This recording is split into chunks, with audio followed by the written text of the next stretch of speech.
Now we're going to talk about microaggressions specific to the trans community.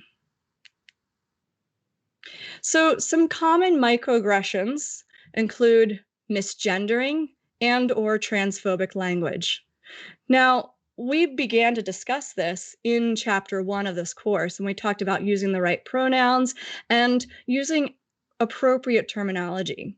So transphobic language, this microaggression is actually pervasive in a lot of the academic literature on transgender people. There's also this microaggression of assuming that all trans people are the same. We can assume just because we've met one trans person that we know what another trans person is going through. Not possible. There's also this uneasiness with trans culture and language, etc.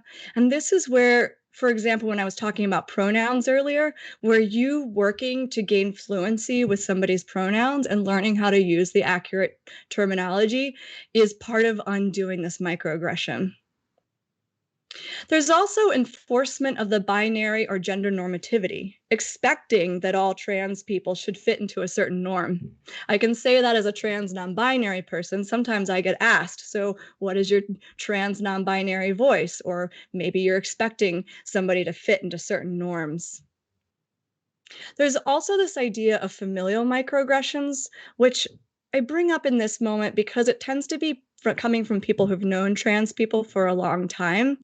But some of the things that happen from family and people who've known trans people for a long time can also occur with medical providers.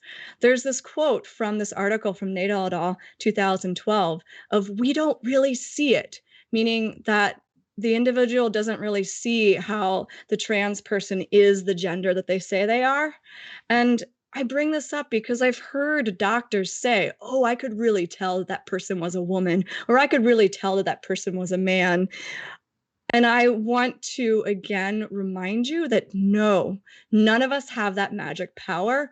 Only trans people can identify what their gender is. It is our job to honor it.